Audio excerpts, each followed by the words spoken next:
Tarlov, and my guest today is David Jolly. He's a former U.S. congressman who represented his district in Florida's Gulf Coast from 2014 to 2017. He was a Republican then, but now he's a Democrat, and he's running for governor of Florida. David Jolly, thank you so much for joining me. Welcome to the show. Hey, Jessica, great to be with you. And I would point out I also was an independent for about 6 years. So my journey has taken me a long ways. Well, let's start with the journey then, and then we'll get to Epstein, which Sure. I wanted to start with. So journey first, and then conspiracy theory later. Did I mention this is a Florida governor's race about the affordability crisis? That's it? That's all we're talking about? That's your Epstein answer? No, but that was kind of my answer, or that was going to be my question. What do you do about it? But journey first, because it is important, and there are so many Republicans who felt the same way that you do about the state of the modern GOP, but didn't do anything about it.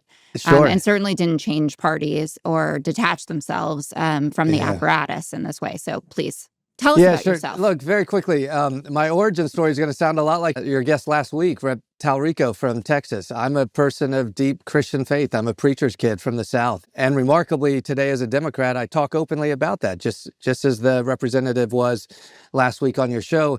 And I would also point out, this is a longer conversation, but this is a Democratic Party now that welcomes that conversation around values, right? Not around evangelizing, but the basic principles of anybody's faith. Love, joy, respect, dignity, returning to basic values. My origin story always starts with that, certainly. But my political story, I was always oriented kind of as a Bush 41 Republican, someone who frankly celebrated when Bush 41 left the NRA, but also kind of a less government, less taxes, less regulation kind of Republican. Fought the Tea Party rise, if you will, as we moved from less government to no government. And then I did serve in Congress for 3 or 4 years. I'm an attorney. I've worked either with Capitol Hill or on Capitol Hill for about 20 years, cut my teeth getting my experience there. But I did serve as a member of Congress for 3.5 years, I guess. I was a special election candidate. And that was as the Tea Party really took over and as Donald Trump was coming in. And so I was a Republican who supported marriage equality and climate science and gun control and campaign finance reform. Ultimately, though, this was part of my faith journey as well, applying my faith teachings to the question of reproductive freedom and choice. Mm-hmm. I had a very pro-life early record, but ended up being the only Republican to vote against the Planned Parenthood investigation and to offer a compromise to continue funding for reproductive care. So you can imagine, Republicans really didn't want me, and Democrats didn't need me. But then Donald Trump hit the scene, and I was, if history cares, would recall, I was the only member of Congress that cycle that took to the House floor and called on Donald Trump to drop out of the race. The only one that withheld his endorsement. I never did support Donald Trump in that 16 cycle. I ended up redistricted in a very Obama plus 9 or 10 type district, lost my seat, left the party, and continued my voice about kind of the wrong direction as I saw it of the Republican Party. I was with MSNBC for the last 6 or 7 years and recently left to run for governor of the state of Florida. Yeah, I have enjoyed your media life, seeing you frequently on MSNBC. Well, yours as well. I'm a fan. Me too. I'm glad we found each other. You know what it is? Can I just share this in case? I know your whole audience knows this. What you say is important, but the fact that you're in the arena is not easy. It's not easy. And I experienced that. I know you are as well. So my compliments to you. Oh, thank you very much. It's kind of nice. I feel like for a long time, I was like the Democratic bad kid, I guess, or that people didn't necessarily believe that I was true blue. Because I think if you're hanging out in conservative circles, if you're, taking a certain paycheck, though, I mean, the companies that people consult for, I'm like, are you registered with FARA for that one? But anyway, this idea that it's not good work to go and speak to audiences that disagree with you, or to have colleagues whose, some of their views you find downright deplorable, to use a Hillary Clintonism about it. That kind of thinking seems to have fallen by the wayside, at least with the 2024 election results. I think that happened too late, that it was quite obvious years before even Joe Biden's win. We should take a lesson from that and look at the people who believe a lot of the things that you do, who are a different kind of Republican from a time past, or just an independent or a moderate. And I would imagine now that you are out there campaigning that you are looking for a lot of those more moderate, independent-minded voters who can be persuaded that what you're offering is the right path forward for Florida. So can you talk about what your campaign has been like? Yeah, interesting. So, not to disagree with you at all. We're on the same page, but I don't. I welcome it. Yeah, no, look, I don't position myself necessarily running as a moderate simply because one of the things that I learned in the independent space. So, for about 6 years, I worked with Christy Todd Whitman, Andrew Yang, and some others to try to organize the independent space. And it was very revealing. First, we make a mistake about independents that they're all moderates. They're not. Some are super progressive, some are super conservative, but I think most of them are pluralists. I mean, this gets a little wonky, but the reality is a lot of people don't define their politics on the left-right spectrum. Right? We are quick to jump in analysis and say, oh, are they moderate, conservative, are they progressive? A lot of people, depending on the issue, they'll fall in a different place, right? So my own politics, for instance, I'm for less corporate taxes, but more gun violence prevention legislation. That makes me on the right or on the left. But I think what's most important for people's politics is, do we have people talking about big solutions for big problems? And that is what kind of catalyzes a lot of disaffected voters, young voters, independent voters. Ever since the Trump years, I've been a natural ally of the Democratic Party and the Democratic coalition. I remember my buddy Claire McCaskill, the first time we were on set together, I told her, I'm more of a Democrat right now than you are, because I was calling to impeach Donald Trump, and she was saying, just wait on Pelosi. And I was saying, come on, let's go. I think if we can kind of do away a little bit with the left-right spectrum, we get to focus in on who are the candidates and which party. In this case, I believe today's Democratic Party represents a coalition that can offer big solutions to big problems. And so I always start with political values, not the faith values, though I talk openly about my faith values. I think there are three values that really are fundamentally American values, but also values I see in today's Democratic Party. The economy should work for everyone. Not just the rich and the reckless. It should work for everyone. It should lift everyone up. That's a capitalist economy. It's not socialism. It's not communism. The capitalist economy should work for everyone. Secondly, is the government actually has a role in people's lives. The government should serve our seniors, our veterans, our storm victims, families in need of excellence in public education, transportation, healthcare, whatever it might be. The government does have a role, kind of the Bill Clinton 92 conversation. And then the third value is everyone should be welcomed, lifted up, and celebrated, regardless of where you were born, the color of your skin, who you love, or who you worship. Those are values, right? And so then if we go into communities where perhaps Democrats have either not gone or at least not successfully performed, can we go into the faith community and say, listen, I believe these values are better aligned with the teachings of faith. As I mentioned, all faith, the basics, joy, dignity, respect, helping each other. But we also have to go into the gun community and say, look, I know responsible gun owners aren't the problem, but if we tighten gun violence restriction legislation, prevention legislation, we'll save your kids just like mine. The labor markets in the ag community are tight because Trump and DeSantis, in my case in Florida, are attacking communities, not fighting crime. And so we want to provide relief there. But we also have to be Democrats, in my case, that go into South Florida and say socialism's wrong. We believe in capitalism, but fair capitalism means if your personal economy gets disrupted, if you lose your job or something happens, you're not going to fall and hit the pavement. You're going to be caught by a safety net. You'll have access to secure housing and healthcare and food. Those are all value-based positions, not the real wonky policies that, yes, as governor of Florida, I hope I would have the opportunity to pursue. But on that, you can call it moderate, conservative, progressive. I don't care, but I think we have a big enough coalition that says, you know what, I believe in those shared values. I love it. And it has some specificity to it, which I've been desperate for. I've talked to a ton of people where I'm like, that's, all well and good, but like, I really need to understand what's going on your bumper stickers. Right. Yeah. And Right. people especially struggle around the conversation vis-a-vis capitalism. Now, I'm in New York City.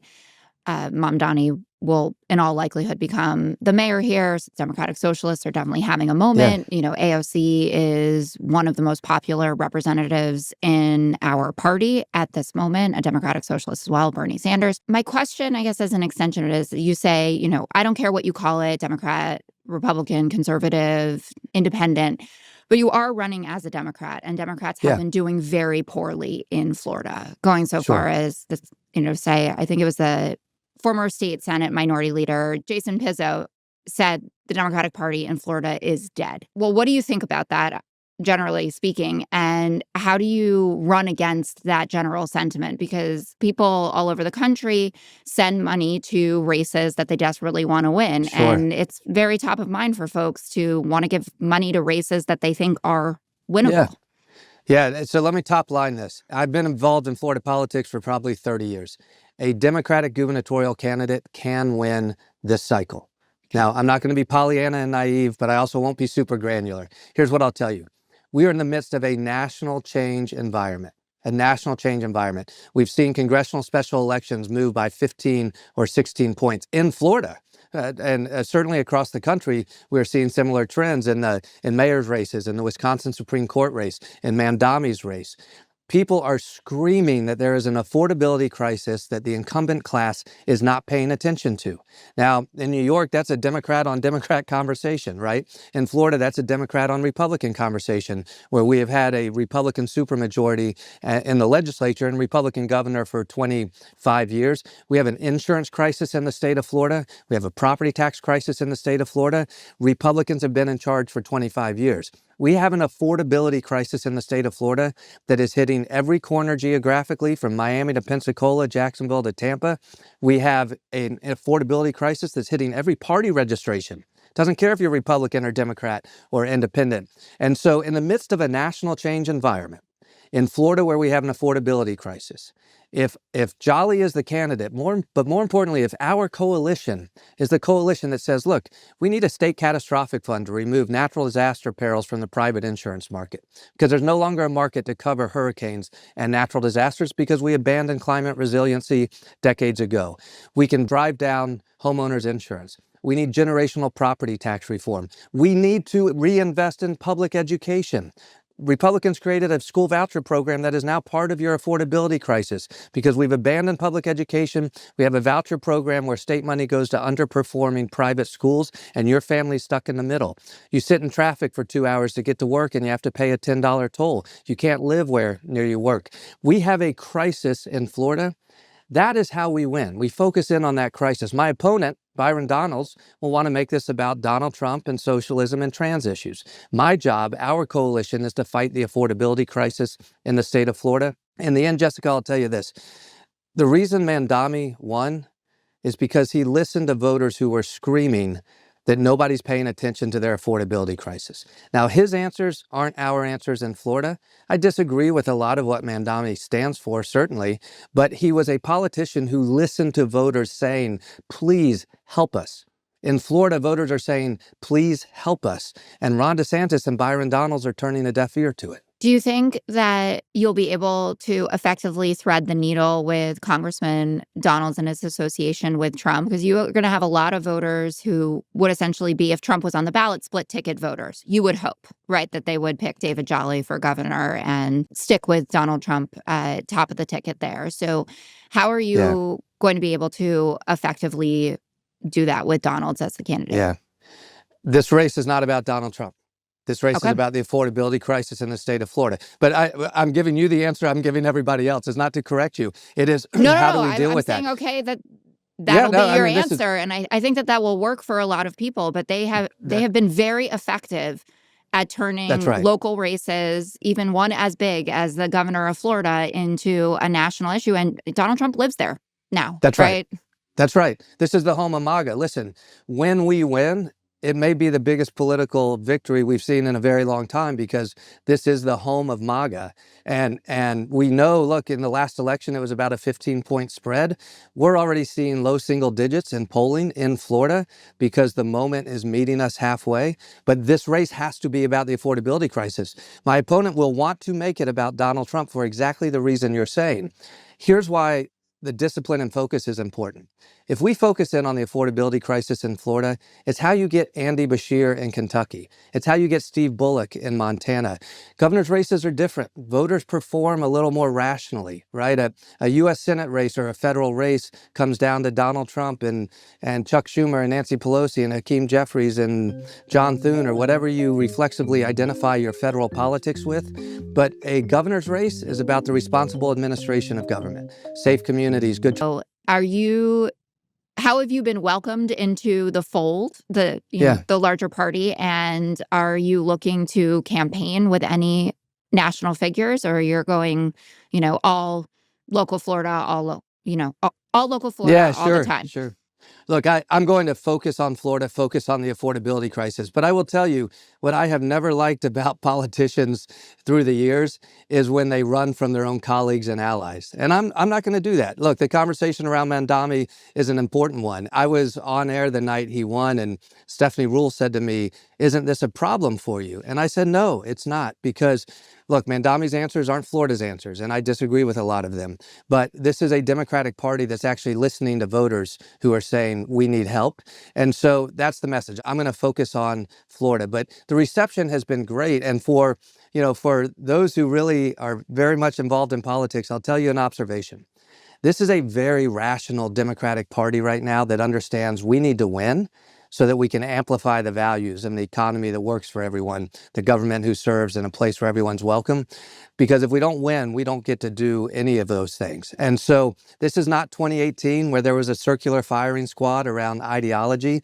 This is a very rational Democratic Party that knows we are in a crisis, certainly nationally, but in the state of Florida, we need to win if we're going to change our direction. One of the kind of ground zeros for the crisis is actually in Florida physically. Alligator Alcatraz. Immigration has been a hot topic, almost all 50 states, I would imagine. Can you talk about your immigration policy, how you're addressing that issue, and frankly, how Alligator Alcatraz was even allowed to be built without the input of the Florida legislature? You know what everyone understands? I would say all voters, but it doesn't matter if you're a voter or not. People understand cruelty. People understand cruelty, and they're seeing cruelty. And I step back from the whole issue altogether. As a society, why are we celebrating on one side of the aisle the expansion of a detention facility? Right? This is kind of simple. If we're over capacity in our detention facilities, we build one, but we don't celebrate it. We don't do ribbon cuttings. We don't do, the walk in front of the step and repeat. There's a moral rot right now that somehow we're celebrating cruelty. So what about the politics of it? If and when I'm elected governor, I will end DeSantis's executive order, his emergency order that allowed the state to build this. It's over. It's done. We will return the land to Miami-Dade County, who's the owner of the land that the emergency order allowed the state to take the land from. We'll respect the tribal rights of the Miccosukee Indian population, and we will return to protecting the environment where this was built on the very fragile Everglades. So that's the policy piece. Here's on immigration. The conversation I hope to have nationally. I think Republicans for too long have gotten away with conflating immigration and crime, right? To Republican speak, immigration is always criminal. That's wrong. Republicans are fighting communities and going looking for crime. We can be a party in a state that is tough on crime but supports communities. We'll fight crime but not communities. So I say, if you were born here, if you immigrated here, or if you're a Republican politician in Tallahassee who just stole $10 million from our Medicaid program, we're going to be tough on crime. We're going to come for you. But we can do that while we also welcome immigrants. We'll find out. I mean, one of the real scourges of what we're seeing with Alligator Alcatraz is, as always, we don't know who's there. And we know they're making mistakes. And we know many of them, the only, offense they have committed is to try to get a job, to earn money, to put food on the table for their kids. I'm not sure that that's where our law enforcement resources need to focus. If someone is here with no criminal record who is simply trying to put food on the table for their family, particularly if they've been doing that for decades, boy, that's somebody we want here. Now, of course, let's start with the language. Protect the border. Yes, we've had a problem at our border. We need tall walls but wide gates. We need to welcome immigrants. What's happening in Florida is not unlike what happened in the 1980s. And the mayor of Miami at one point said, if we do not give home to the Cuban refugees, we might as well get rid of the Statue of Liberty. Because who are we as a country if we turn our back on people in need? I'm still oriented around that kind of compass. I don't know if it's a faith teaching or politics, but if someone wants to come here and create opportunity and abide by our laws, contribute to our economy and our culture, I think we should be a society that welcomes them. I agree. And as you were talking, I was thinking, oh, aren't they just going to call you a squishy, compassionate conservative? But now you're a Democrat. So, I don't, what's great? I won't get away with this, but I don't care about labels. I'm in such a post-ideological space. Our kids are 6 and 4 years old. It is a real question for families in Florida. Is Florida a place where you want to raise your family? Can you afford to raise your family? Do you want to raise them in a place where the culture wars have made people feel unwelcome? A state where maybe our daughter won't have the same rights as our son, where if they choose a different path when it comes to their faith or who they love, that maybe they wouldn't be welcome or they'll look down upon? That's Florida right now. Like, this is a lived experience for my wife and I, certainly, but for millions of Floridians. And so in many ways, it gives me the spine and the steeliness to say, I don't care what you call me. I don't even know that I was looking to run for office ever again in my life. But this is the moment where I know we can be part of a coalition for change in our state. And it's why I know we can win and why I'm excited about it. You mentioned culture wars. How serious do you think the toll has been on the Democratic Party and the Democratic brand? And how do you plan on addressing these kind of 80-20 issues where we seem to politically find our way into the 20%, even though at a dinner party we're acting all normal? Yeah. Look, I do think there have been some tactical mistakes along the way for Democrats, but I would also say some party, some group has to fight for equity for all people, defend the marginalized, and work in good faith towards equity for everyone. That's today's Democratic Party. Too many Republican leaders are using bad faith to attack communities and divide us. I think it's okay to say we're a party where everyone's going to be welcome. We want the state of Florida to be a place where everyone is welcome. Now, I would say, if anything, it may be that that's not where voters fully were. You reach this question of, do we lead or do we follow? And I think we always have to be prepared to lead and ready to lead.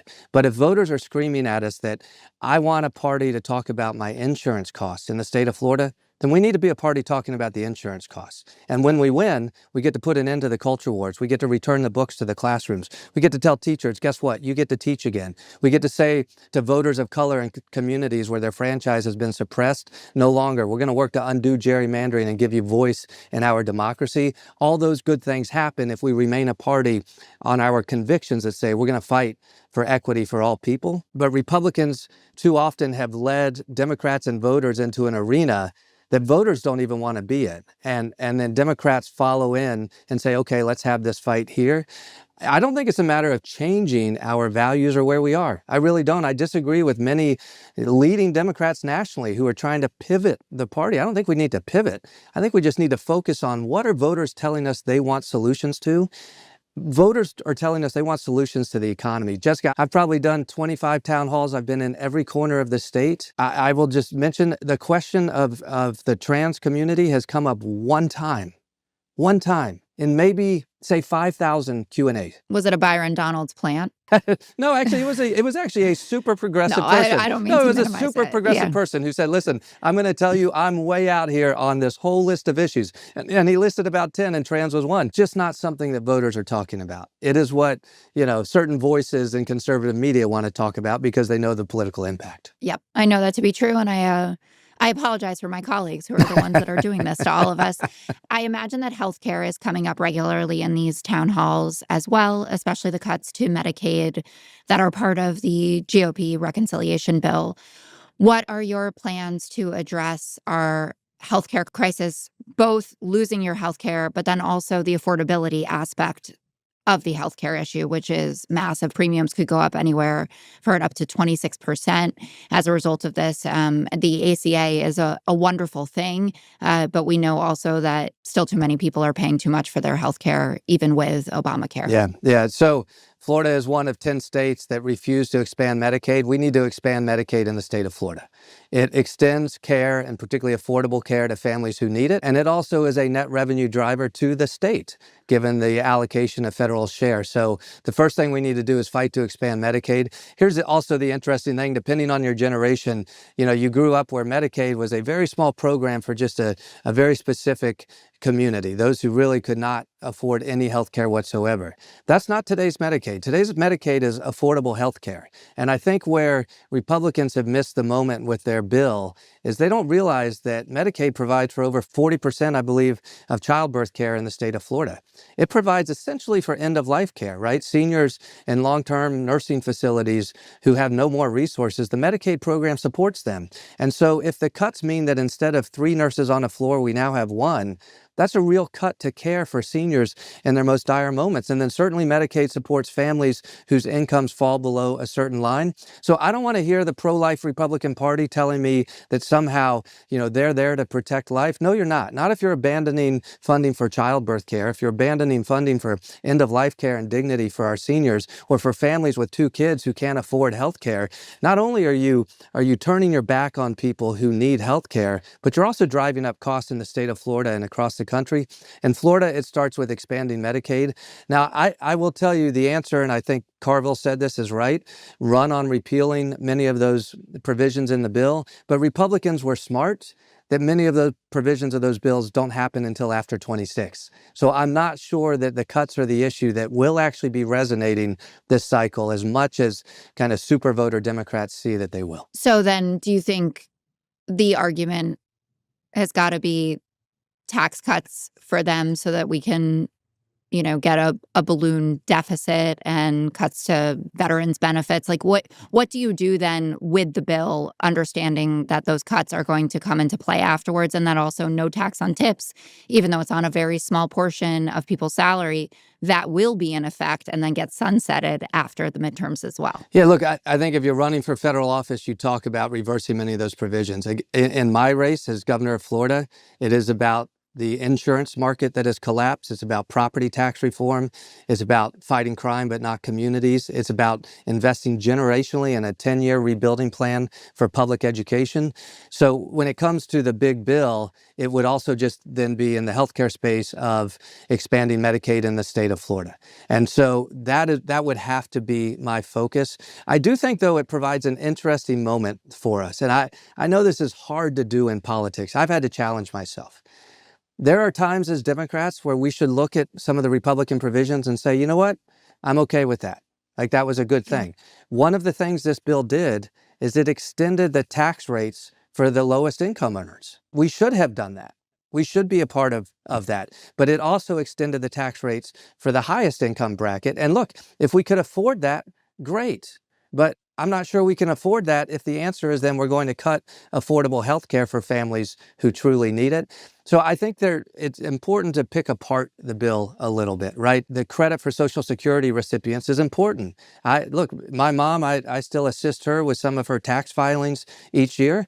And that is always an issue that kind of seems odd, that Social Security recipients are still paying taxes on a certain amount of their income when largely Social Security is the largest share of their income. There are popular provisions. I look at some of the things Republicans have done in Tallahassee where they invested in last mile rural corridors, a rural renaissance. The Senate Republican leader wanted to spend $200 million. I think that's great. Let's see if we can make it $300 million. So I do think we have to be careful with the language we use. The big, beautiful bill abandoned affordable health care for millions of Americans and reflects, I think, values that are not the values that should inform our policy. That's an important conversation to have with voters. Yeah, I would just add some of the cuts to the red tape around small businesses are other plus points that I have been going back to seem like a normal, balanced human being when I'm talking about the bill. We ask all of our guests this at the end. What's one issue that makes you rage and one thing you think we should all calm down about? Can I end where I started with faith? Some people will understand this. My wife and I are in the group of the Christian community that considers themselves church hurt.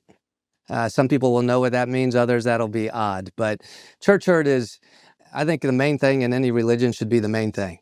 And so in the Christian faith, it's essentially the crucifixion and the saving grace of the God that we call our Christ.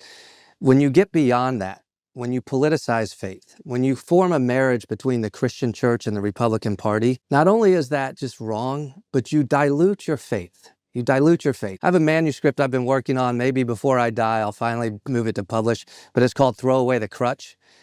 And it's a message to the church. not to the Republican Party. The Republican Party will co-opt whoever they can to create a majority, right? But for the Christian church, look, when I supported marriage equality, my point to the church was, you want to own your teachings of faith. It dilutes it when you race to government to say, please help us with our teachings of faith. The role of government is ensure that anyone can believe whatever they want, and you have the ability to evangelize and try to change hearts and minds based on your faith teachings. So what makes me rage?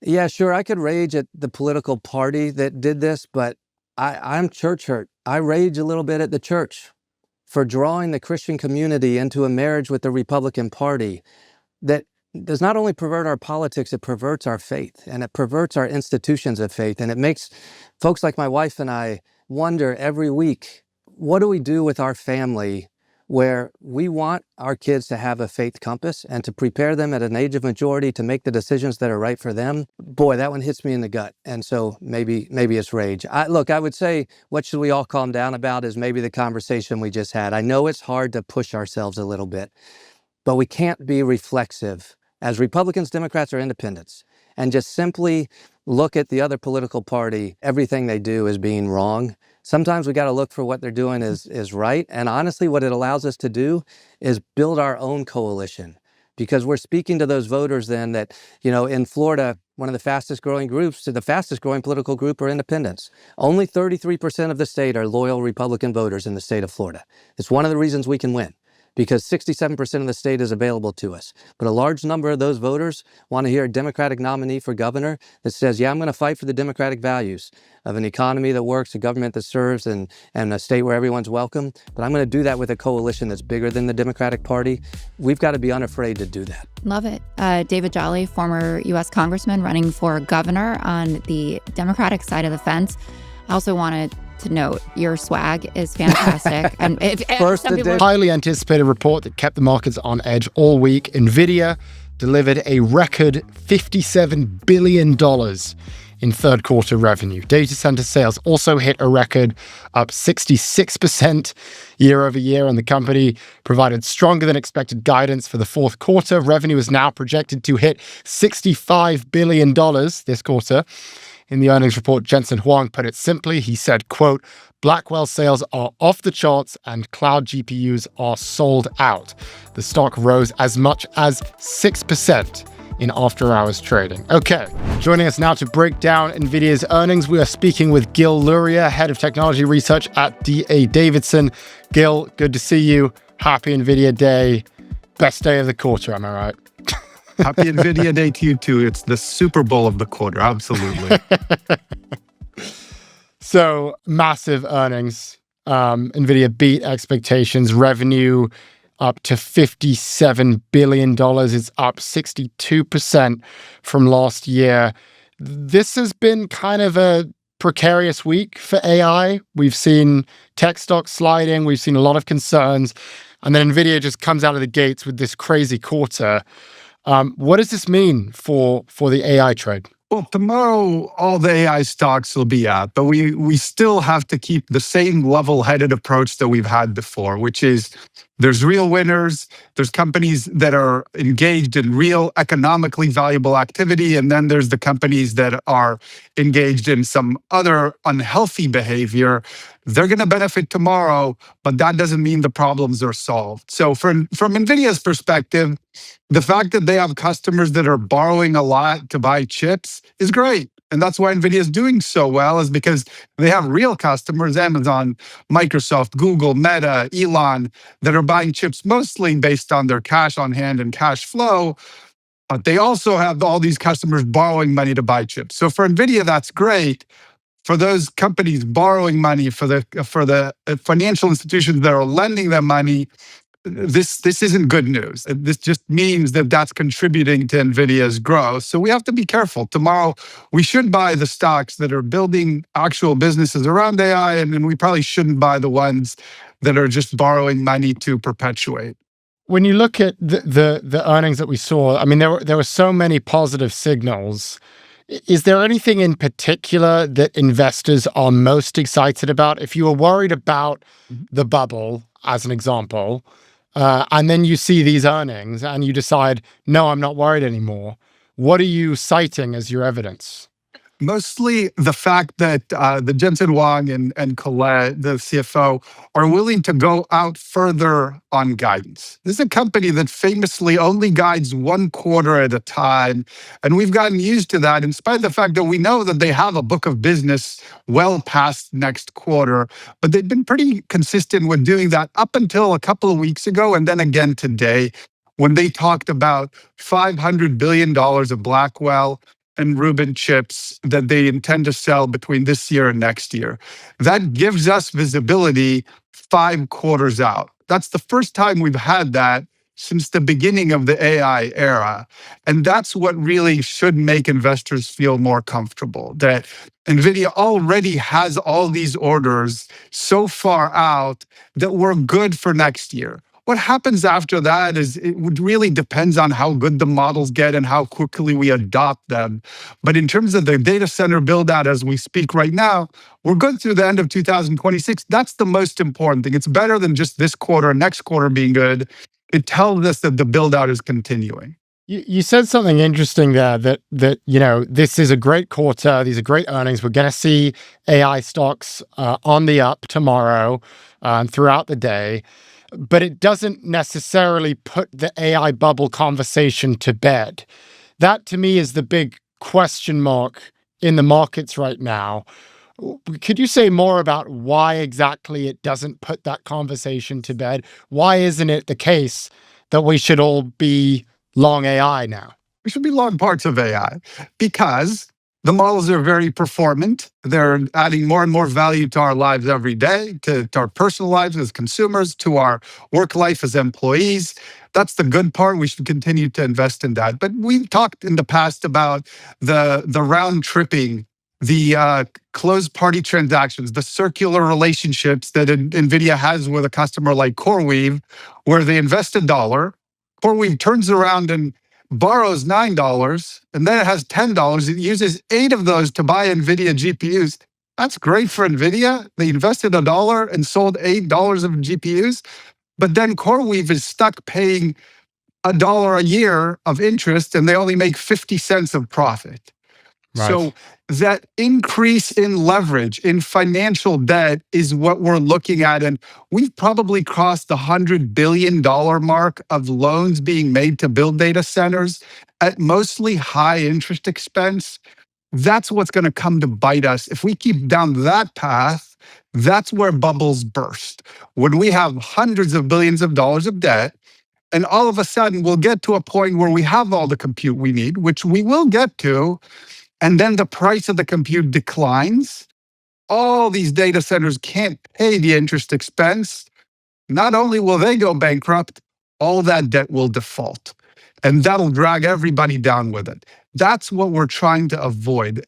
We're not at a bubble, but we're inflating a bubble. And if we don't stop now, and I think the market maybe started being a little more rational the last couple of weeks, what I'm afraid is the exuberance comes back tomorrow, and we lend another $500 billion into this ecosystem, which again, at some point down the road, 2-3 years down the road, will come back to bite us. Yeah, it's a really interesting point. And just to use CoreWeave as the example, I mean, if we're worried that CoreWeave is borrowing and spending more than it can actually afford, I mean, we're seeing that played out in these earnings. I mean, the reason NVIDIA is making so much money is because, CoreWeave is borrowing and spending more than it can afford, and it's landing on NVIDIA's income statement. So just to play that out further, it seems as though you believe, and I would agree with you, that this doesn't put the conversation to bed. If we continue to see this level of borrowing from a handful of companies into the future, it could end in not a great situation, certainly for them. But then also perhaps for NVIDIA, because if CoreWeave can't keep spending and CoreWeave can't keep borrowing for whatever reason, then that's going to hurt NVIDIA's earnings too. Is that something that you would also flag as a concern? It's something to be aware of, that the rules of gravity haven't changed. Semiconductors are a cyclical industry. There's a lot of demand. It goes up, it peaks at some point, and it rolls over until you have the next wave of demand. This is no different. All we've learned is that the peak of the cycle is probably more than a year out. But what happens with these cycles is it's one thing when there's natural organic demand that drives the cycle. When you start levering that up, you make the eventual decline worse. So instead of just having a gradual ascent and then somewhat of a decline, we're exaggerating the ascent, which will exaggerate the decline. Now, the reason we're not as worried about NVIDIA, even with that time frame in mind, is that its current valuation reflects a cyclical nature. So if NVIDIA is trading at 40 or 50 times earnings, as it has previously, then we'd say, it's trading like this is secular growth and there's never going to be a cycle. Even with the aftermarket price, it's trading at probably 28 times next year's earnings. That's where it has traded in the past in previous cycles. It's actually more in the middle of the range of their multiple range, which tells us investors have implicitly acknowledged that NVIDIA is in a cycle. So we're exaggerating the cycle, but the valuation for NVIDIA reflects that it is still a cycle, which is why from the NVIDIA investment specifically, we're less concerned. The valuation reflects the fact that there will be a reckoning in 2 or 3 years. So the concerning companies, just if we could rattle them off, CoreWeave sounds like is one of them. Oracle, I would assume, is one. What am I missing? Blue Owl is building the same special purpose vehicles for Meta, and Meta will get the compute they need, and when they're done getting the compute they need, they'll leave those shareholders and debt holders in the lurch. Right. And other companies in the AI trade that are marginal companies like Oklo or some of these quantum stocks that have gotten bidden up on no to very little revenue or little to very little revenue. So those are the places where I would caution that we don't need to invest in those. Microsoft and NVIDIA will do well in a wide range of scenarios. So will Amazon, so will Google. There's a lot of infrastructure software companies that will ramp up with the demand for AI. We talk about Snowflake and Datadog. There's plenty of places to invest that are not companies that are borrowing 90 to 100% of their capital to build what is still a speculative asset and are not generating enough profits to pay the interest expense that they owe. Anti-competitive behavior. In this week's ruling, the judge explained that the social media market has continued to expand since those acquisitions and cited its competitors like YouTube and TikTok. Okay, for the latest on this ruling, we are speaking with Jonathan Cantor, former Assistant Attorney General for the Antitrust Division of the U.S. Department of Justice. Jonathan, great to see you again. Always a pleasure. So we want to get your reactions to this antitrust decision on Meta. Meta is not an illegal monopoly. That is according to the judge, James Boasberg. Give us just like a summary of the case here before we dive into the details. What was the FTC's argument? What was Meta's argument? And where did the judge end up landing? Yeah. So the FTC, the case when it was initially filed in the first Trump administration was a bit broader. It involved the acquisitions of Instagram and WhatsApp and documents that Facebook created, essentially saying that they were buying them to eliminate potential competitive threats. And so the evidence here was pretty devastating for Facebook at the time. There were also a bunch of things known as API restrictions, essentially allegations that Facebook was making it difficult for Vine and other smaller players to compete. And all of this kind of goes back over 10 years, like 2012, 2014.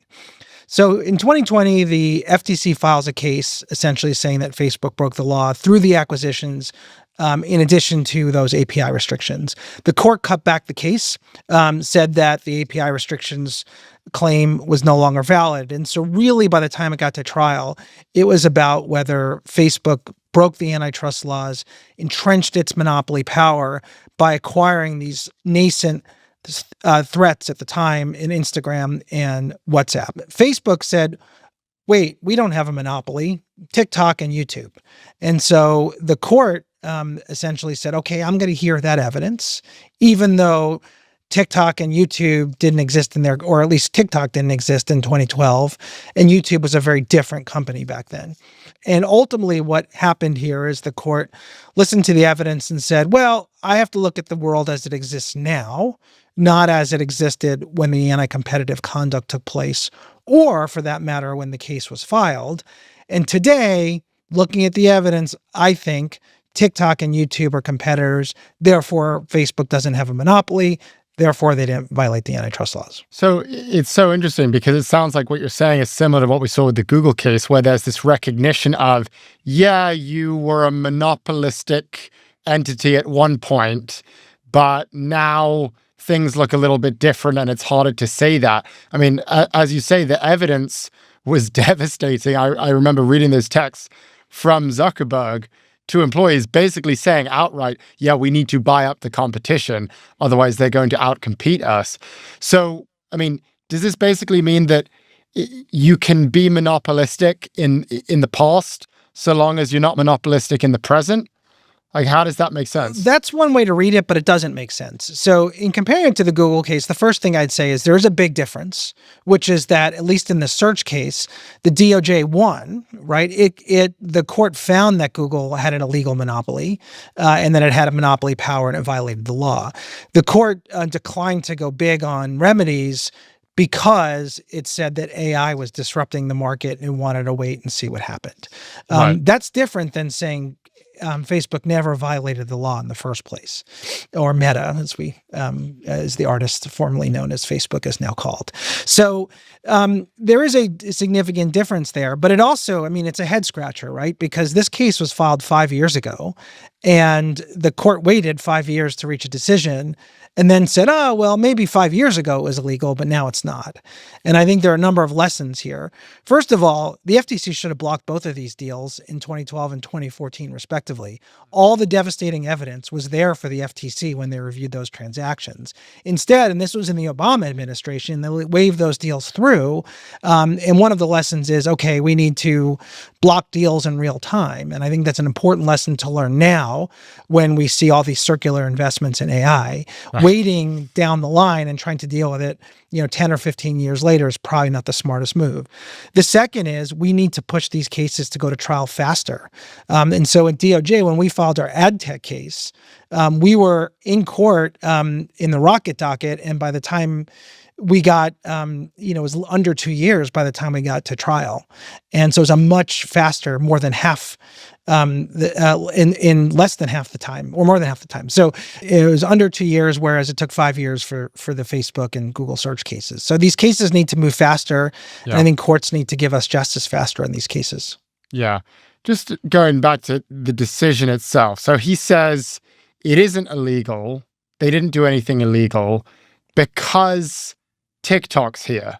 I still don't fully understand that, because that's basically saying, it doesn't seem to make sense to say you never did anything illegal because of what's happening in the present. Am I getting that right? Is that? No, I agree with you. It doesn't make sense, right? Okay. The court is saying that, okay, since 2012, you have illegally monopolized the market, but because 10 plus years later, somebody else came along that happens to be owned by China, we're going to say you're not a monopoly or monopolist, and you're not going to be held accountable for what you did wrong back then. I think that's an inaccurate, incorrect reading of the law. The FTC could try to appeal that, but it also defies common sense.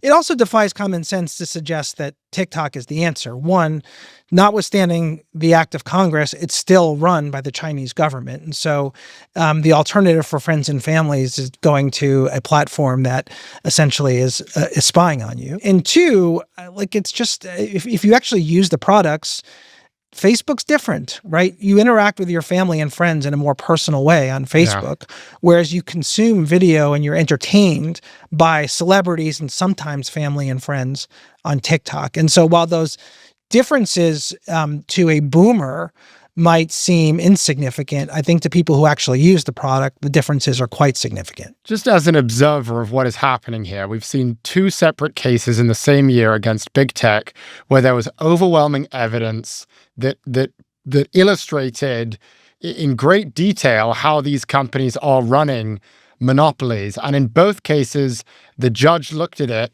seemed to recognize all of the illegal behavior, but then said in so many words, it's not really a big deal, or we're not gonna deal with that right now because it's different now than it was before.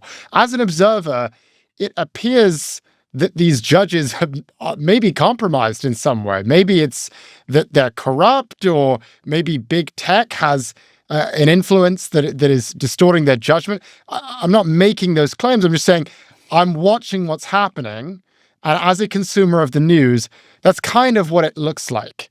What would be Yes. your reaction to that? So I both Judge Boasberg and Judge Mehta are decent people. They're well-intentioned judges. They're not corrupt. They're doing what they believe is right, even if what they said is wrong.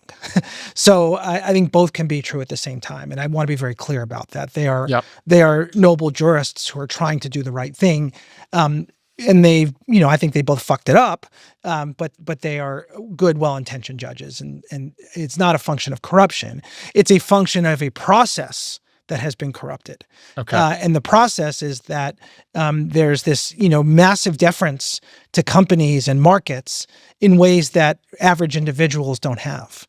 You don't see criminals on the street or getting the same kind of deference as companies or white collar criminals. And I think that's a big problem in our system, and it's broken. And unless there's accountability, we're never going to see the kind of compliance with the antitrust laws or any other trust law for that matter. And so I think it is up to courts to stiffen up their spine a little bit and hold these companies accountable, especially when they've clearly broken the law.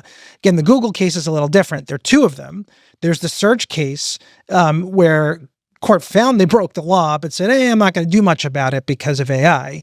And then there's this case that said, I'm going to ignore what I saw for 12 years and then just rely on the presence of TikTok today. I think we need to do better. I think courts need to do better. But I'm cautiously optimistic. The state of the law today is better than it was 10 years ago, 5 years ago. And I think the agencies need to keep bringing these cases. The thing they should learn from this is don't wait 10, 15 years to bring the case, right? Google search behavior could have been addressed in 2012. The Instagram and WhatsApp acquisitions could have been addressed in 2012 and 2014. The acquisition of DoubleClick by Google could have been addressed in 2007, 2008. Live Nation Ticketmaster could have been addressed over 10 years ago. A lot of the problems that we're trying to clean up now in antitrust were addressable back then. We have now the present right before us. We're seeing these massive Mag 7 companies with incredible interlocks and circular investments creating the same kind of trust that gave rise to the antitrust laws over 100 years ago. There's an opportunity to intervene now while it's meaningful to do so. Do you think that the FTC or the DOJ will intervene? We will see. I think I'm hopeful somebody along the way, whether it's the federal feds or the states, will do so. But I think this administration seems to be very enamored of the big tech companies. They seem to be selling the naming rights of the White House to big tech companies. I don't know that they have the will to do it. Yeah. The judge said, maybe there was monopolistic behavior in the past, but now it's not a monopoly because of TikTok, that Meta does not have a monopoly on social media. Just as an expert in the field, do you think that Meta has a monopoly in America right now? Yeah, I mean, I think it's self-evident in terms of their, personal social networks that they do. I mean, the power of Meta or Facebook product, at least, is declining. But Instagram and personal social networks, yeah, they do. I think, the bigger problem or simultaneous problem is, we're dealing with are tobacco companies with data. And they're incredibly harmful to society, and we have no rules.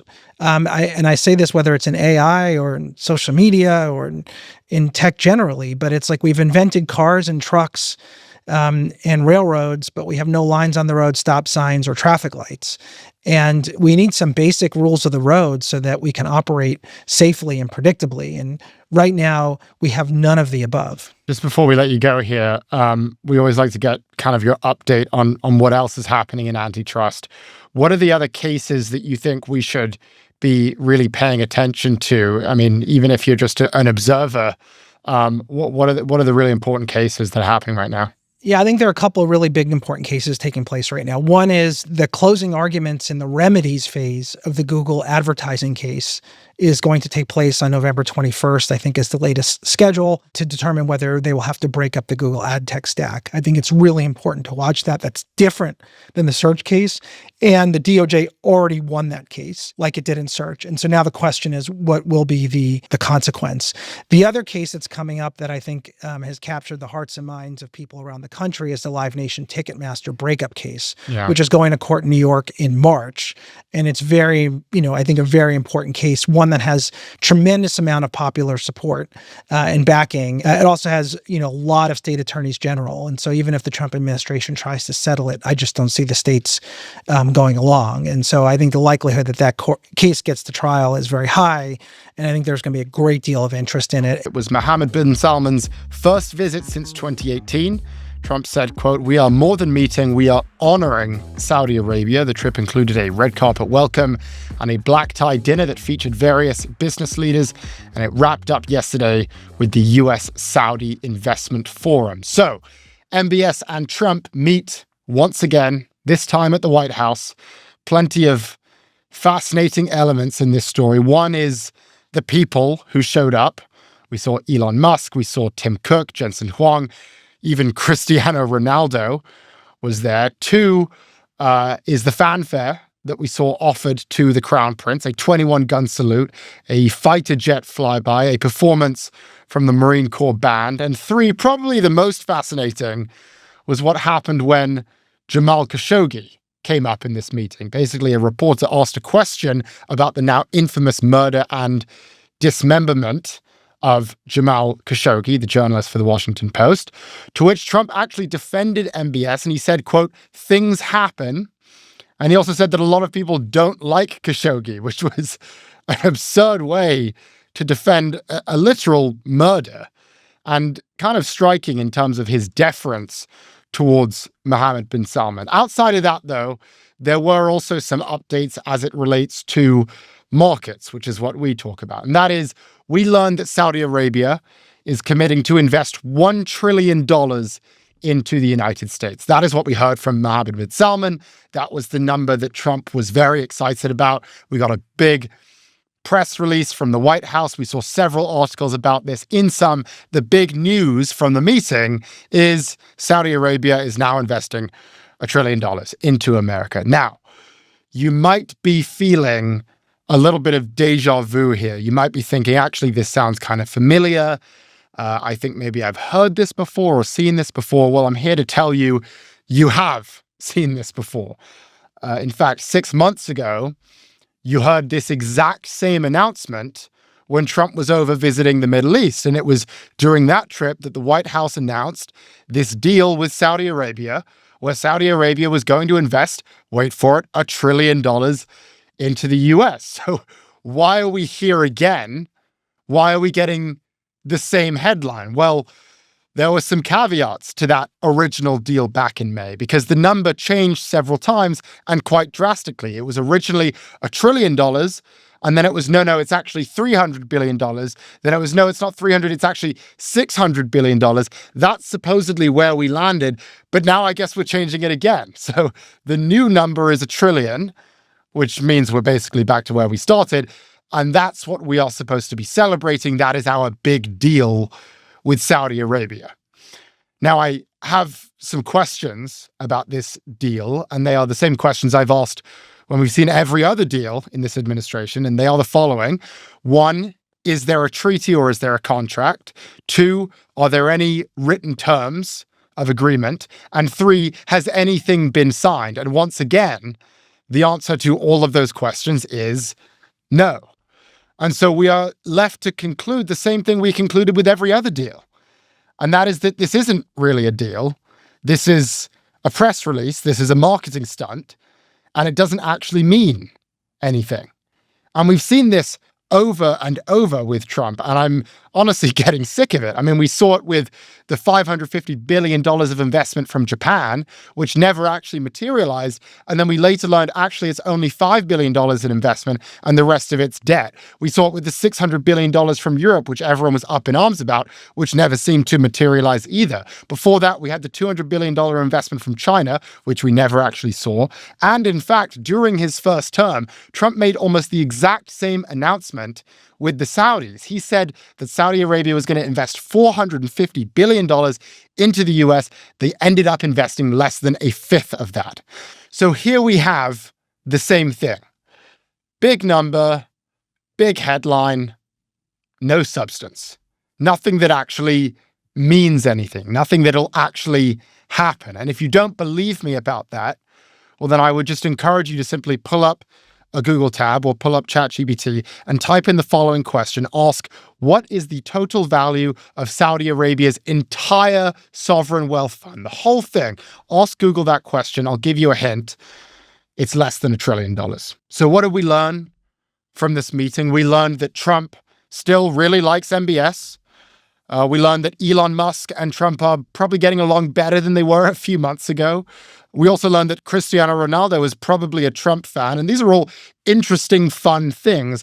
But did we learn anything of actual economic substance? Did we learn anything that an economist... Anthony Scaramucci and I take a look at the challenges young men face from a mother's perspective. We're joined by a special guest to talk about what young men really need to thrive and how parents, especially moms, help guide them towards a better future. Let's bust right into it. Welcome to our podcast, Lost Boys, where my friend Scott Galloway and I dig into the challenges young men are facing today. We're both very concerned that young men are failing to thrive professionally, socially, and financially. And so we've been exploring this problem with some very smart people and trying to find suggestions of what we can all do about it. We've decided, and we're going to try and look at this through the lens of women and mothers who obviously have a vested interest in ensuring their sons and brothers or potential spouses have the resources and the support to succeed. And this is, we believe, a big part of the reason that we elected a convicted felon, that there's still a lot of women in America who will vote for a candidate who they perceive as best for their husband and their son. So today, we're going to talk to a woman who's had a successful career in business before she started raising two boys, someone who's benefited from kind of the tearing up of old scripts, as Richard Reeves describes it, and who is now helping figure out how to write a new script for men as she raises her own boys. And just to make things more relevant and odd at the same time, she's doing it while married to our friend Anthony Scaramucci. That's right. Today we're talking to Deidre Scaramucci, Anthony's wife. So in addition to learning about the challenges young men are facing from a mother's perspective, we can also learn about just how incredibly strange our gut feeling is about Anthony. She can validate or nullify that. Welcome, Deidre. Thank you. Thanks for having me. It's good to have you here. So we've talked a lot about how women today have more opportunities than the past. Richard Reeves tells us that the old script for women has been ripped up. You had a successful business career. When you were growing up, did you believe, how, from your perspective, how have things evolved with respect to the expectation and kind of the traditional roles of women in today's America? Right. Well, I was growing up in a very traditional household. My dad was a blue-collar worker and my mom was a secretary. So basically, they told me, you can do whatever you want to do, but this is kind of what you need to do. These are limited positions in the world for women. And they kind of steered me into the traditional ones. So I actually started off like as a secretary, a very traditional role, and I worked my way up. But in the beginning, no, I actually really didn't think there was much opportunity for me. But I think that's basically because of where I was starting from. And my household was very old school. So I was kind of following their lead. And I assumed I would kind of go into the same role my mother had, which was, like I said, a secretarial role. So things have very much changed. And I proved myself over the years. So I moved up in the world and on Wall Street. But I was very nervous in the beginning. It wasn't a comfortable situation for me. Yeah, by the way, my mother lived and died a secretary. Which is a very respectable role. I mean, it helped everybody, but it just wasn't like a challenging role or something that, stretched you out of your comfort zone. It was a very kind of comfortable role for me, you know? Growing up in the 70s, my mother was a single mother, raised me on her own. And if you're a woman without a college education, my mom was pulled out of school at the age of 13.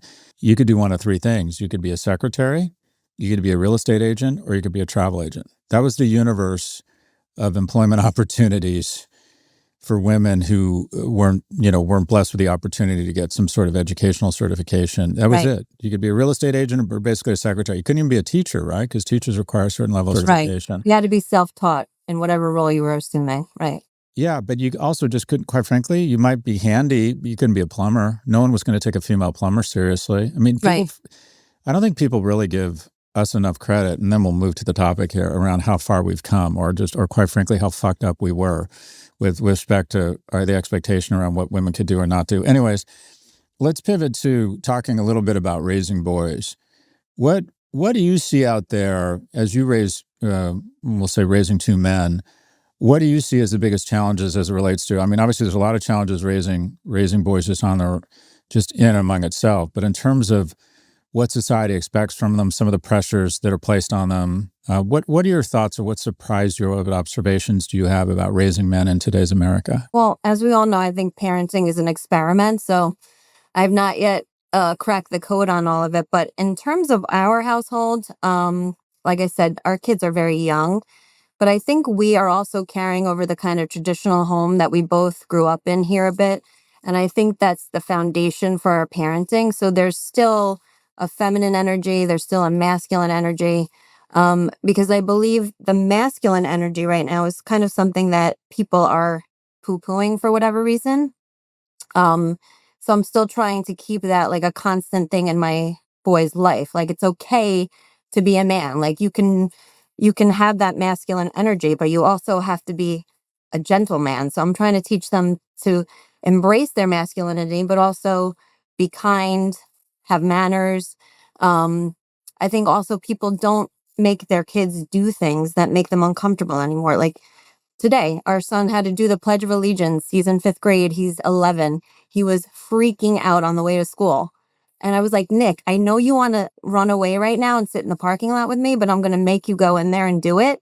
And then after the 2 minutes of you saying that pledge, you'll feel so much better. You'll have faced the uncomfortable feeling and the nature. I told him I was doing this podcast, which I'm rusty at and Anthony excels at.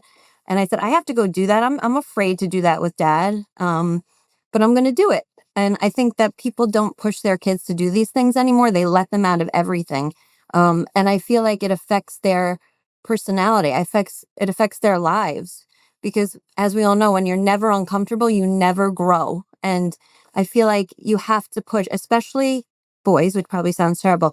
You have to make them do things they don't want to do so they can become comfortable and men and be confident. And I feel like there's a lot of that lacking. I feel like that's why, like, women my age love to watch Yellowstone or 1923, because we're all missing the John Duttons or the Spencer Duttons. There's like this lack of this masculine energy where people are looking for that, and on my end, I try to exude femininity to my kids so that they see what it is to be a mom, what it is to be a woman. And I can be strong and I can be fierce, but I also can be soft, so I'm trying to teach them the balance. And I think Anthony is a great role model. He's obviously born in the 60s, raised in the 70s, and he is very masculine, but he'll also change a diaper. He'll also burp a baby. Like, that's also a shift. Like, my dad was the best dad, but he never did any of that stuff. Like, my brothers, Anthony, they've embraced like the softer side, which is okay too. And it plays off nicely of the masculine energy, how he goes out to work and he brings home the bacon and I stay home, but he'll also help me with the kids. I feel like it's a balance, it's a fine balance. So I feel like we need more of that, Yep. Let's talk a little bit about school. So Richard Reeves, some of his work has shown that he believes that K through 12, that the educational system is kind of inherently biased against boys. 60 to 80%, depending on the school district, of the teachers are women, that there's just not a lot of male role models for boys K through 12. And if you think about the behaviors that we endorse in school, sit down, be organized, sit still, be a pleaser, raise your hand, you're basically describing the activities that, quite frankly, girls have an easier time with than boys. Yeah. What is your observation as a mother with boys in school around the school system, how the school system interfaces with boys? Well, that's interesting because my school, the school that our kids go to, they actually had a male principal and they've each had at least 2 male teachers and they're only in 5th grade. So we happen to be lucky with that. But I think, yeah, when it's mostly women, it's more like you're being mothered again at home, you know? It's probably less modeling for how they should behave or how they should strive to be, and more just like you said, sit down, don't talk, you know, be polite and all those things that your parents are already trying to teach you. So there's probably less example to follow. So that probably is an issue. But I don't know. I think that's just how it's always been and what people are used to. And I think a lot of the stuff that needs to be taught should really start at home. School is just an extension of it, but really your kid's personality is shaped at home. You know, friends and school are all outside influences, but they shouldn't be the main influence. You know, I'm not hoping my kids go to school and take on exactly what their teacher models or examples or says to them. I'm hoping that they go by us. It would be nice to have it reinforced at school, but if not, it's our job to do it, you know? That's what What's the Scaramucci approach to screens with your kids? How old are your sons, Deidre? it's a rough time to raise a child. So 7, he'll be 8, and our other son just turned 11. And I think, like I always tell Anthony, we got totally punked at the time we have to raise these kids because in 2014, when I had Nick, screens were not this prevalent, right? Yeah. Now Yeah. I'm like, is this real life? Like every day, I wish I could go back and parent with my parents. I have to fight with them about screens. I have to fight with them about social media. And these are young kids, right? So our youngest one has an iPad. So he'll play games or he'll watch YouTube. A lot of it is sports related. But then sometimes I'm like, what is that? Like it goes down the rabbit hole of totally inappropriate. And they're topics that are completely age inappropriate. And I have to then explain to them or reel it back in. And they've been exposed to a lot of things that people their age never would have known about, seen, heard of, unless their parents were talking about it 20 years ago. And that's a big challenge. I think, you know, I've had to have the conversation, Anthony, too, about um, gender anonymity or but even in the school we have that because there's, you know, all gender bathrooms, there's this, and this is elementary school, but we've had really tough conversations about sexuality and all types of things that at 7 years old I never knew about. 11, maybe a friend here or there that was from like you know, a different kind of household would have mentioned and you'd be curious about, but it is at an all-time high. I think kids are growing But just to fast. press pause, Deidre, as it relates specifically to screens. Yep. Let me come out of the closet as someone who's written books on technology, is considered a thought leader in technology. We have not figured this out. My kid is addicted or have at various times been addicted to devices. I have situations where my son will pretend to be in the bathroom so he can go in there with his phone and watch TikTok for an hour. And I have to bang on the door and tell him to start masturbating and get out of the bathroom to do what he's supposed to be doing. How old is your son? Well, mine are 14 and 17. And Okay. by the way, I actually think that your kids might end up with a healthier environment because I do think legislation is coming down the pike. But do you guys have rules in terms of screen time? Do you have certain periods where they're not allowed to have their phone? Have you kind of done what most of us have done and given up? Like, what are the rules? What are the guardrails in the Scaramucci household around screens? Well, I am a complete and total pushover in many ways. So the screens I would say are a problem, a big problem, just like you. they're young enough now where I could still control it. Like they don't have screens at school. There's no phones going to school. There's no iPads going to school. But the minute they come home from school, they're running to the screen, running. And I look at them and I know that it's doing brain damage because they go from one video to the next. They just swipe up, swipe up. Their attention span is getting completely wrecked by these videos. And by the way, it's total nonsense what they're watching. It's nothing helpful. So yes, I try to cut it off during the week. Then there's homework to do. There's sports. Fortunately, our kids love sports. So that's a great way to get them off the screens. They're gone for most of the afternoon into the evening with either practice or games. So that's really, really good. And that's the only thing that keeps them, unless they're sleeping or playing sports or at school, they're on a screen. That's the God's honest truth. Yeah. So true.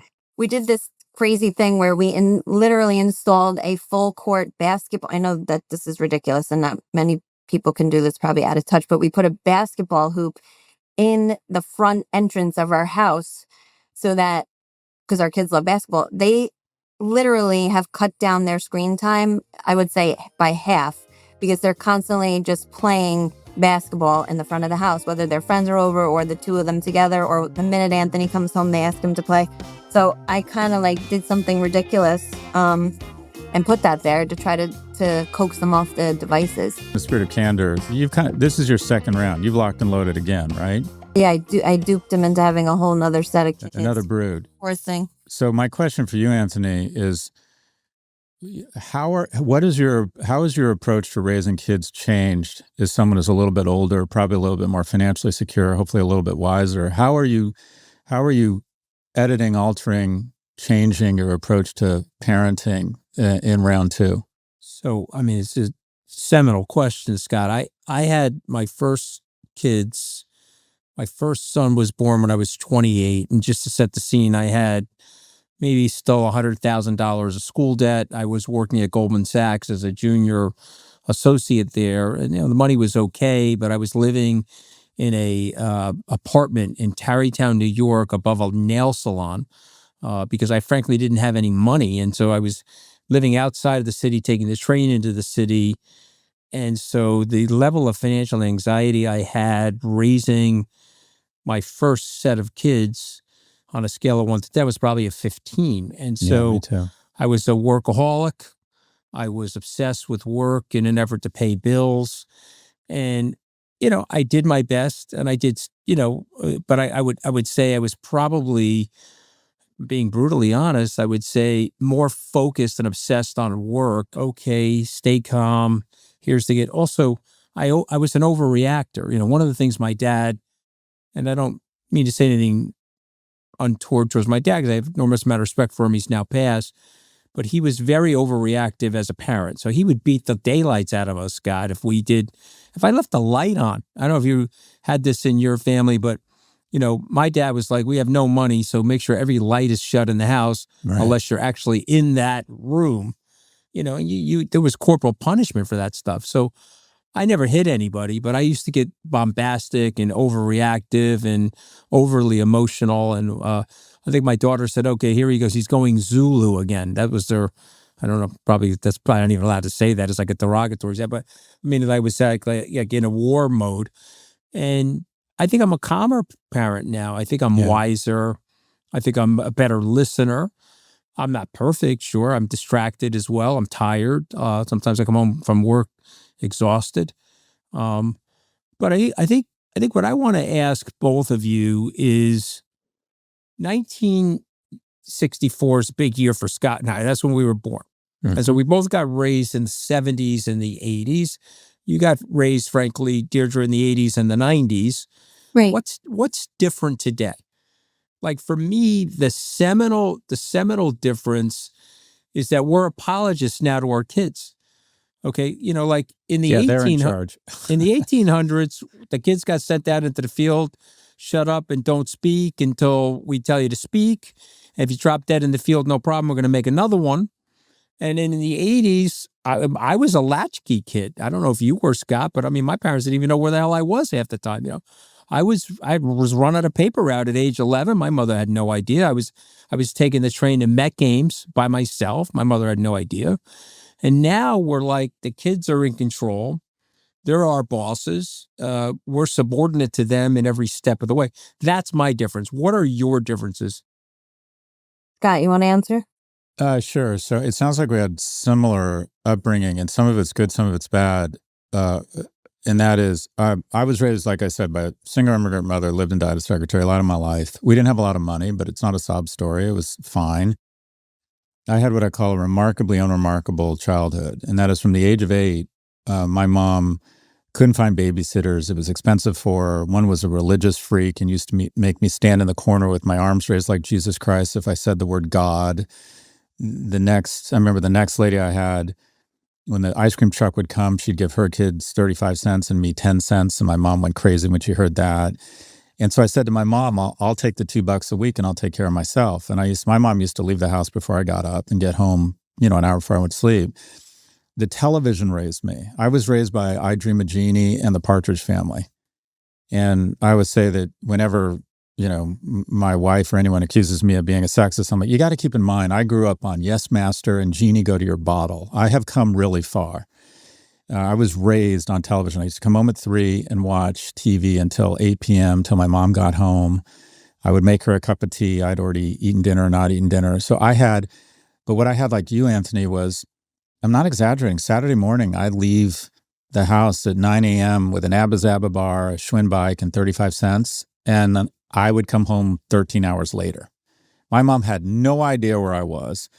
I was negotiating with older kids who would beat you up if you didn't have a big brother or something, they would run after you. We would go to 7-Eleven and my friends would shoplift. I mean, we were just like total hooligans. And but some of that, quite frankly, was good. You negotiated your peer group. You figured out social capital. My mom was worried I was going to get into too much trouble. I'm worried my kids aren't going to get into enough trouble. If my kid is 10 minutes late home from school, we call MI6. And I don't think a lot of that is good. You learn a lot when you're kind of have that type of freedom. Was some of it not productive? I went to public schools that quite frankly were just warehousing me. They weren't very good. But, like you, Anthony, you grew up, I think what we share is I very early connected the dots between a better life and money and wanting to take care of my mom and then ultimately wanting to have kids with success. And that really created embers or fire of desire to try and make money. I wasn't, and I've said this very openly, I didn't want to be a better person. I didn't want to save the whales. I didn't want to find my passion. I wanted to make money. Because the biggest stress in my and my mom's life, hands down, wasn't that my dad wasn't around. It wasn't that we didn't have enough time together. It wasn't any of that, or there was an emotional support. The biggest stress in our life was we just didn't have enough fucking money. It was just like a ghost following us around. Like my mom being stressed because we couldn't find the first month deposit to find a new apartment. It is something. The vacuum cleaner would break, and so we'd had a rake, and we would rake our shag carpet because we couldn't afford to fix the vacuum cleaner. So those things were very seminal. But the difference today is the overparenting. I'm worried we use so many sanitary wipes on my kid's life that they're not going to develop their own immunities. So much is done for them. There's a problem at school. I constantly have to say to my wife, he hasn't signed up for the ACT, he's going to miss it. I have to say, let him figure out this shit has consequences, that we're just not there to save him every time. And fortunately, they're pretty good kids, but it is entirely different. Deidre, had things gotten different by the 80s or 90s when you were raised? No, I was raised like you guys. It's interesting, like the gap there's 15 years between us, but I was in the same kind of generation, the way we were raised. I went home after school. My grandmother was there, but then after she passed away, I was a latchkey kid. I did my own homework. I made my own snacks. My kids come home and they literally at the bus stop, they hand me their book bags. And I'm like, but what I can't figure out is, where is the breakdown? Like, when did we decide that we're so worried about our kids liking us that we don't want to enforce anything. Like, and I'm so guilty of this. I just don't really know what happened. Was like our parents were too hard on us, or was it too uncomfortable, or did we make it in life so now we think that they can just enjoy life because we know how temporary, like, what is the actual basis for this shift in behavior? I can't figure it out. And it seems like nobody our age can figure it out because we're all doing it. But it's such a stark contrast from what happened in our lives. But I think, like you said, we're so much more, put together. I don't know. I think we're just literally have zero expectations and we do everything for them. And we are crippling them, but I can't stop. And I don't know. I need therapy. I don't know agree. I don't know how to gear up to, especially it seems like your wife has the same issues as I do. Like, natural consequences should be good enough. Like, oh, you don't have your Chromebook, you don't have your laptop, you have a test today, you were supposed to do it on the test. I'm not bringing it. That would be somebody from, our parents' generation. I'm running to the school, every night I'm charging the stupid laptop for him. Like, it's just, I don't know how it started and I'm not sure how it'll end. So I want to hear both of you your best example of how different things were, and something that strikes me. My mom didn't even sign my report cards. I signed them for her. So she had no idea what grades I was doing. I decided in the 6th grade to stay home from school, and she didn't know. And I just stopped going to school. And 2 weeks later, this red Mustang parked outside of our condo, and I recognized it, and it was the principal. And he came and knocked on my door, and he said, "Scott, you need to come back to school." He never called my mom. My mom never knew. I took 2 weeks off of 6th grade, and my mom never had any idea. Your turn, Anthony. I was at the Landmark Diner, the station diner, at 2:00 in the morning, eating pancakes with my cousins, and then I would slip in through the sliding glass door in the back of the house. I was probably 11, probably 12, and no one knew. And I used to do that. I don't know. I was in the 5th grade. I was doing that. Nobody knew. I probably shouldn't tell people this, but I mean, there was a place called the Salem Inn. And it was a strip joint. Believe it or not, we had our local strip joint in town. And my uncle was a motorcycle owner of a motorcycle shop. At the age of 14, we were up there watching topless dancers. Okay, so that's 1978, and a smoke-filled strip joint. It's now an auto parts store in Port Washington Boulevard. So, I mean, You win. I'm not trying to win. I mean, I haven't even scratched the surface. Okay, but Oh my God. I'm just saying that we were so unparented. But it all goes back to technology, right? See, this is me. So you asked the question. I would love to hear Scott's answer. I was so unparented, and if I'm being brutally honest, as a child, I was scared a lot of the time, and I was like, "What the hell?" And I was driving around delivering newspapers, and I was scared some of the time. So when I became a parent, I was like, okay, I don't want my kids to feel scared. I'm going to put this safety umbrella around them, because that scary feeling created a lot of cortisol in my body and probably a quasi-eating disorder and all kinds of other shit that happened to me. So I'm going to try to not do that to my kids, but then I swung the pendulum too far, and it has a more perverse effect. We've all done it. Deirdre, what you said really resonated, that we know the Princess and the Pea syndrome we're creating for our kids, where they get to college, and I see this at NYU, their freshman year, they get their heart broken, they get their first D, and they literally freak out because we have cleared out all the obstacles for them. We've figured out the tutors, we've figured out the ADHD medication if your kid's struggling. We figured out the right schools such that they can at least get a B average. Right. And then they face the real world with that is full of real obstacles that we can't clear for them. And they haven't developed the scar tissue or the immunities or the calluses. And something I'm not proud of, I'm the pushover, but once about every 3 months I lose my shit. Yeah, that's happened. Yep. And I've grabbed my son by the scruff of his shirt and lifted him out of bed. I have physically kicked one of them in the butt. I'm not proud of that, but just like kicked them. I'm like proud to know you. Well, Did they threaten and to report you? Because our kids did. yeah, calls child services. Just I make sure I never leave a mark. But my partner, my wife, has said to me, "Dad is out of control. You're having an outsized reaction," and I'm like, you know what? Their life is going to be filled with out of control, outsized reactions. I don't want to traumatize them. I don't want to scar them, but they need to understand that occasionally someone is going to have an outsized reaction to their bullshit. And I look back on it, and I'm not proud of it, but I wonder if some of that is needed. And I'm just not one of these guys that wants to sit down with his boys and ask them how he feels about stuff when they're just behaving really inappropriately. I'm not a yeller, but I do yell.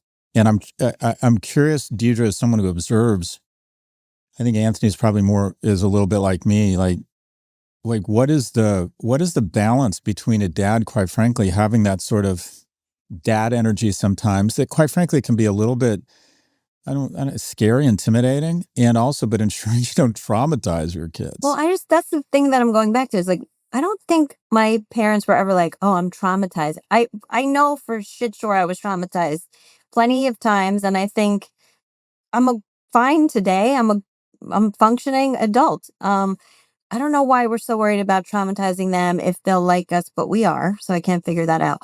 But so I have I have two brothers. One of them has kids. He's a principal, by the way. He will lose his shit on my nephews who are a little older than our kids. Rightfully so. And I get so nervous and so uncomfortable. I don't know what it is. You know, my dad was kind of like you guys. He was so calm until he wasn't. Then it was like calm until the bomb went off. And then we were all like running for the hills because he exploded. And also we felt bad that we disappointed him.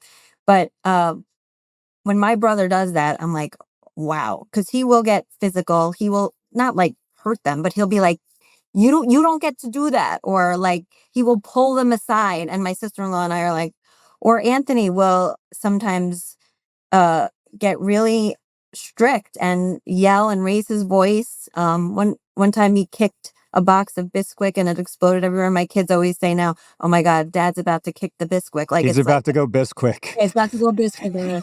So we use that to like say like, but I knew this was a bad idea, pairing the two of you together, but go ahead. Keep going, honey. The bottom line is it makes me so uncomfortable. I hate conflict. I hate yelling. I hate all that. So maybe my parents did traumatize me and now my reaction is to shy away from it all. But I do think that they need that sometimes, like a wake up call. And Anthony pushes me to do things that I would let my kids slide on all the time. Like last night, again, Nick, 5th grade, spring concert. He's coming to me with a thermometer. He's showing me that it says 99. I'm working, I'm on a call. He's showing me 99 on the thermometer. Okay, cool. He's showing me he has a bloody nose. Cool. Like he tried every which way to Sunday to get out of that concert. And I let him out of the Christmas one. So I was like, you have to go. You cannot miss both of these concerts. And I had Anthony's voice in my mind, like sometimes they have to do things they have to do, you know? So we made him go. And not only did he go, but he actually sang because a few concerts ago, he just stood there with an absolute face and attitude. And we went ballistic on him after. So like, these are the kinds of things that they need to do. Like you need to sing in the chorus. You need to say the stupid pledge. And I feel like sometimes I would totally let them slide. And Anthony's like, no, they have to do it, Deirdre. They have to do it. Like you're making them into weenies. You got to have them do it. So if not for him, I think that's where the whole masculine, feminine energy comes in. I feel like I'd be raising probably less than